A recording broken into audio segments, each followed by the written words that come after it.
Maha-Bharata, second part, chapter 30, Yudhishthira's sorrow. Scene number 1. Krishna tricks Dhritarashtra. Om Namo Bhagavate Vasudevaya. Just before noon, Dhritarashtra called for his servants, asking to be taken to the Ganga in order to perform funeral rites for his departed relatives. The king also asked that the Kuru ladies attend, and the servants thus went out to fetch them, arranging for their journey. The ladies left their quarters wailing, crying and beating their breasts. They mounted chariots that would transport them to the river. With their hair disheveled and their ornaments abandoned, they had left their homes like deer leaving a mountain cave after their leader's fall. Calling out the names of their husbands and sons, they proceeded towards the Ganga. Upon hearing their anguished cries, people felt that the hour of universal destruction was at hand. And just behind the ladies, Dhritarashtra and Sanjaya rode, followed by many servants. 2 miles later, they encountered Kripa Acharya and Kritavarma. With choked voices, they told the king how Duryodhana had been killed by Bhimasena. They then informed Dhritarashtra of Ashvathama's night massacre. Both warriors looked ashamed. Finally, Kripa said, "O king, now we will be leaving. Ashvathama has been captured and released by Arjuna, and Krishna cursed Ashvathama to wander the earth for 3,000 years in exile, and so Ashvathama has left for the forest. O king, grant us your permission, for we will now return to our own homes." Suddenly, Dhritarashtra felt his heart sink even further. He told the 2 men to return to their abodes and ordered the procession to continue. Soon they reached the Ganga. Word that they were on their way to the Ganga had reached Yudhishthira, so the Pandavas and Krishna decided to meet them at the Ganga. Draupadi and the other Panchala ladies, their hearts heavy, also went. As the Pandavas approached the Ganga, they saw thousands of Kuru ladies mourning. Yudhishthira walked towards them, and they surrounded him, crying out. Some of them even censured Yudhishthira. "Where is your righteousness, O king? Where is your truth? Where is your compassion? Mercilessly you have slain sires, brothers, preceptors, sons, and friends. So what is the use of sovereignty now that even your own sons and allies lie dead? Alas, this war has brought nothing but grief to everyone." Passing silently among the ladies, Yudhishthira made his way to Dhritarashtra and bowed at his feet. Each of his brothers followed suit, announcing their names as they offered obeisances. With difficulty, Dhritarashtra embraced Yudhishthira and blessed his brothers. But when he heard Bhima's name, his heart blazed up with anger. Concealing his true feelings, Dhritarashtra called Bhima forward so that he could embrace him, just as he had embraced Yudhishthira. But Krishna could understand Dhritarashtra's intentions, so he touched Bhima on the shoulder to indicate that he should wait. Exercising his mystic power of prapti, Krishna brought the iron image of Bhima from the gymnasium of Duryodhana in Hastinapur. Krishna pushed the statue forward into Dhritarashtra's open arms. The blind king was possessed of the strength of 10,000 elephants, and he was burning with fury. He squeezed the statue with all of his power. Taking it to be Bhimasena himself, Dhritarashtra shattered the iron form into many pieces. And as the statue fell apart, Dhritarashtra's chest was severely bruised, and he vomited blood. Exhausted from his effort and soaked in blood, Dhritarashtra dropped to the ground like a blossoming parijata tree. Kneeling by his side, Sanjaya lifted him up and said, "O king, do not act like this." Having now released his anger, Dhritarashtra was instantly remorseful.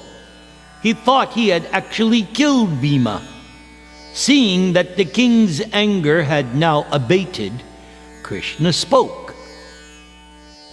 "O Bharata, do not grieve. Knowing that you were angry, I saved Bhima from certain destruction. Actually, you have only broken his statue form. Why, who could escape from your angry embrace, which is as tight as the embrace of death itself?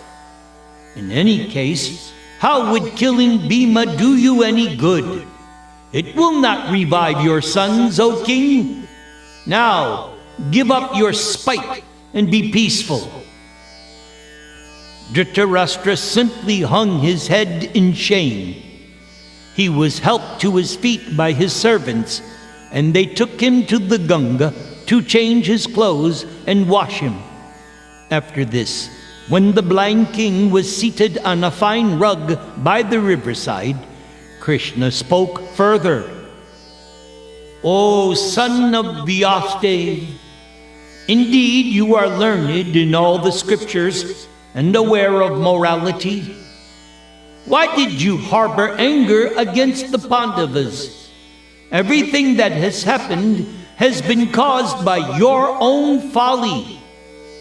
I myself tried to warn you before the battle, but it was to no avail. Repeatedly you have ignored the advice of Vidura, Bhishma, Drona, and Sanjaya, all of whom are your ever well-wishers. Only a king who can see his own shortcomings can actually enjoy prosperity. But the king who acts by his own judgment alone and who does not follow well-wishing advisers has to suffer. Bhima has rightfully slain your crooked son, that mean wretch who dragged Panchali into the assembly. Now, remembering both his and your own antagonism toward the Pandavas, control your anger." "Oh, Madhav, it must be just as you say. Yes, I have been deviated from virtue simply by my fatherly affection. I am no longer angry. Let me embrace both Bhima and Arjuna in love. Now, with all my sons dead, my happiness depends solely on the Pandavas, who are no less to me than my own sons. Alas, I have acted just like an enemy to those whom I should have nurtured and protected."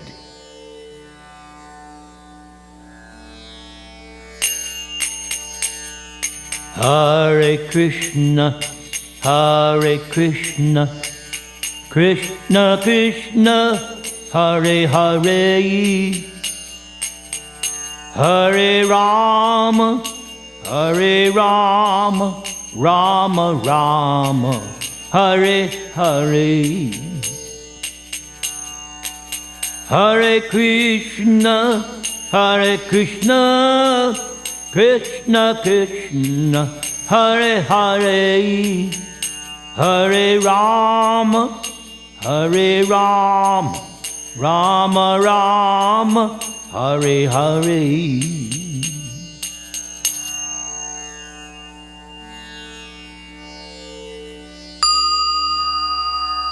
Scene 2. Gandhari's sorrowful questions. And after embracing all of them, Dhritarashtra asked the Pandavas to go and see Gandhari. Before they left, Vyasdev went to the queen, for the rishi could see into the hearts and minds of all beings, and he could understand that Gandhari was actually intending to curse Yudhishthira. Vyasdev said, "Oh, do not harm the Pandavas, O queen. Instead, take this opportunity to exercise forgiveness. Remember, Gandhari, that it was you who blessed Duryodhana with the statement, 'Victory always attends righteousness,' and your words have not proven false. Certainly the Pandavas are endowed with all virtuous qualities. Now, cast aside your evil desire." As Vyasdev spoke, the Pandavas arrived before Gandhari, offering their respects, touching her feet one by one. Shedding tears, Gandhari spoke to Vyasdev. "O sage, I do not entertain any ill feelings for the Pandavas, but grief has shaken my heart. Surely the Kauravas, puffed up as they were with pride and arrogance, have perished due to Duryodhana's folly and the foolishness of his advisers. I do not blame the Pandavas, but they have done something I cannot accept. Bhima struck my son down with an unfair blow. Surely this is not consistent with virtue."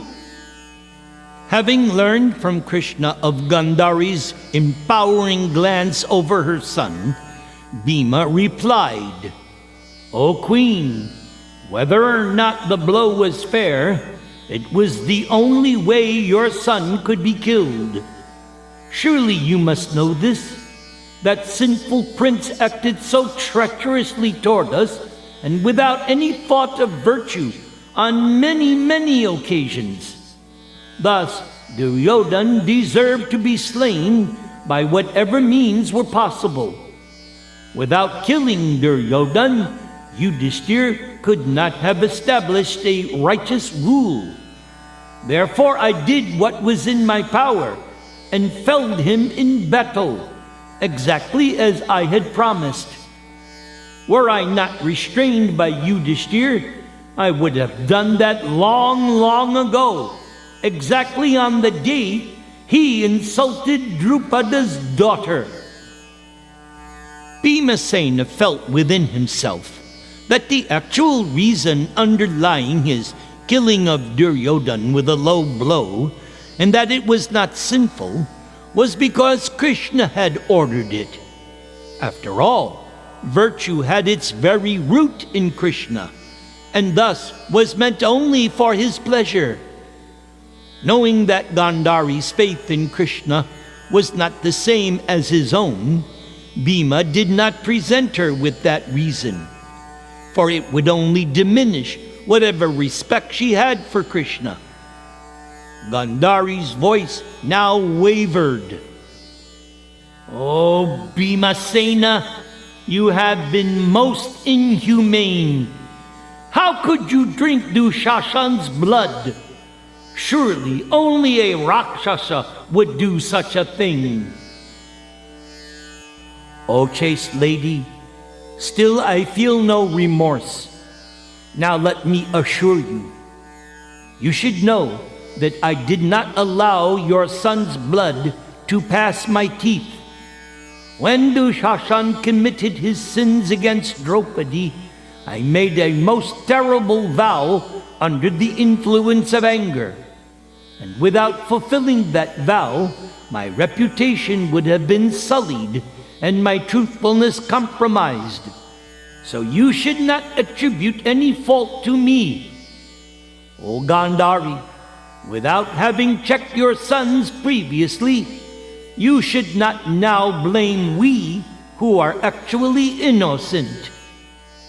Gandhari wept silently, thinking of her sons. Her frail body shook, and the maidservants came up to support her. After some time, she regained her composure and spoke. "Why, Bhima, why could you not have spared even a single one of my sons? How do you expect us to survive without any support in this world?" "Oh, my lord, where is that Yudhishthira? I wish to address Pandu's eldest son now." Trembling, with his palms folded, Yudhishthira stood before Gandhari and spoke. "I am here, O queen, the cruel destroyer of your sons. Yes, I deserve your curse, for I am the root of this great destruction. Curse me at once, O queen. I care not for any kingdom, wealth, nor even life itself.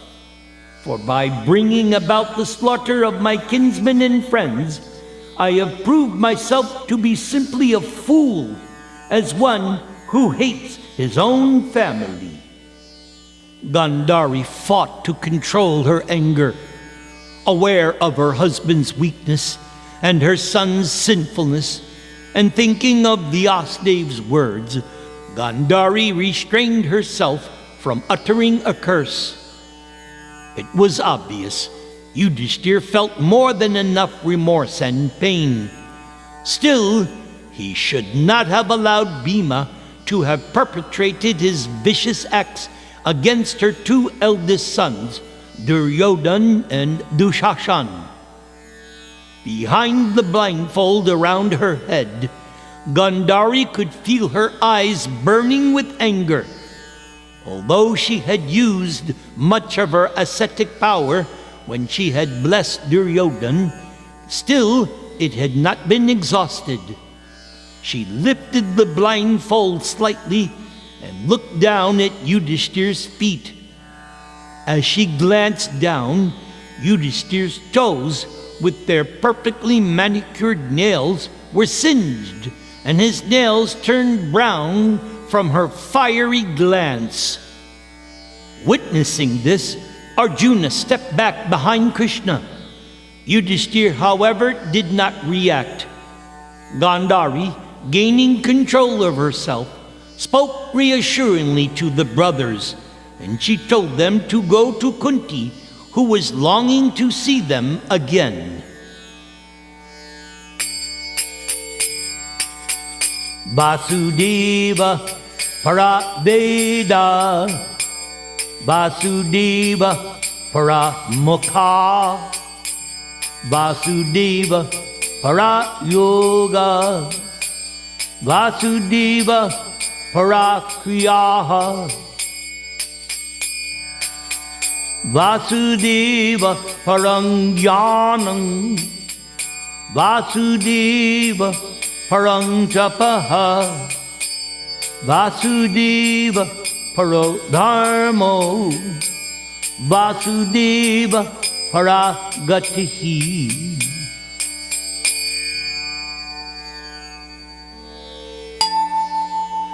Scene 3. Gandhari curses Krishna. The Pandava brothers then presented themselves before their mother Kunti. Seeing them for the first time since their exile, Kunti cried, covering her face with a cloth. After weeping for some time, Kunti repeatedly embraced and patted her sons, lamenting as she noticed the wounds and scars on their bodies. Draupadi fell before Kunti, her tears wetting Kunti's feet. "O venerable lady, where have all your grandsons gone? Seeing you in such distress, why are they not coming before you? O mother, how can I live And what do I care now for any kingdom? Alas, my 5 sons are no more." Kunti raised up Draupadi and consoled her. As she spoke to the Pandava's grieving wife, Dhritarashtra and Gandhari were led up to where they were. Hearing the weeping of Draupadi, Gandhari spoke. "Oh, my dear daughter, do not grieve so. This terrible slaughter has been brought about by the irresistible course of time itself. Indeed, everything was foretold by Vidura and Krishna, and both of them tried in vain to sue for peace." But as she thought of Krishna, Gandhari felt her anger rise up once more. Although Krishna had tried unsuccessfully to bring about peace, still he could have forced the issue if he had so desired. Indeed, Krishna had at his command a vast army containing many of the most powerful warriors on earth. But more than that, Krishna was said to be an incarnation of the Supreme God. So surely nothing was beyond Krishna's capabilities. Gandhari felt, ultimately, everything was Krishna's fault. The rishis had even said that the destruction of the warriors had been Krishna's divine arrangement. Now, asking for Krishna to come before her, Gandhari spoke. "Oh Krishna, both the Pandavas and Kauravas have been rooted out, even before your very eyes.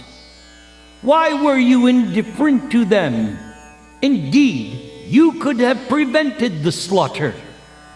O Madhava, since you deliberately allowed this universal destruction, you should now feel the consequences.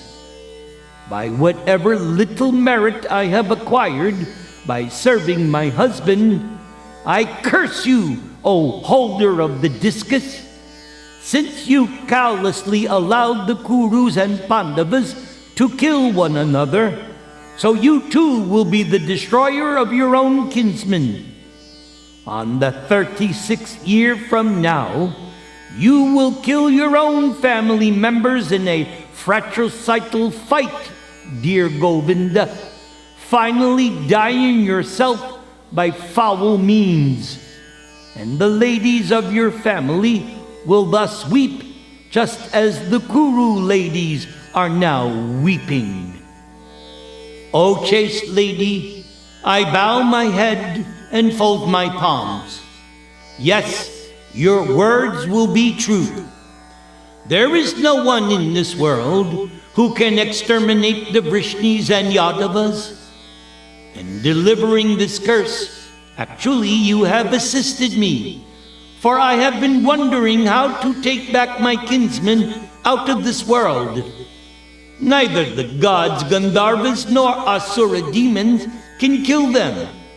So they will therefore have to slay each other." Upon hearing Gandhari's curse and Krishna's reply, the Pandavas gazed mutely at one another. Indeed, they were stupefied. The thought of Krishna's departure, even though 36 years away, was unbearable. How could they live in his absence? They looked at Krishna with tears in their eyes. Glancing affectionately at the Pandavas, Krishna spoke. "Arise, my dear Gandhari, shake off your grief. Your son Duryodhan, whom neither you nor your husband restrained, was malicious, envious, and arrogant. So why do you blame others for your own faults? From the very beginning, you should not have allowed your son to live. He was the embodiment of hostility, and he was disobedient to his elders. Thus, Duryodhan has met a most fitting end.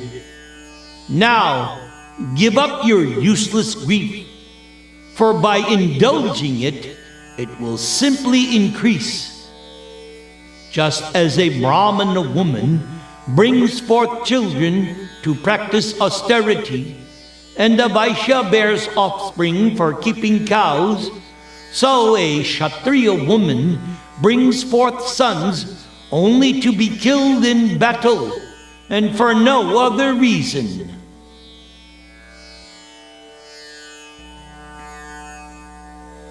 Jaya Govinda, Jaya Gopala, Keshava, Madhava, Dina Dayal. Dina Dayal Prabhu, Dina Dayal, Dina Dayal Prabhu, Dina Dayal. Shyama Sundara Kanayalal, Girivaradhari Nanda Dulal. Nanda Dulal Prabhu, Nanda Dulal. Nanda Dulal Prabhu, Nanda Dulal.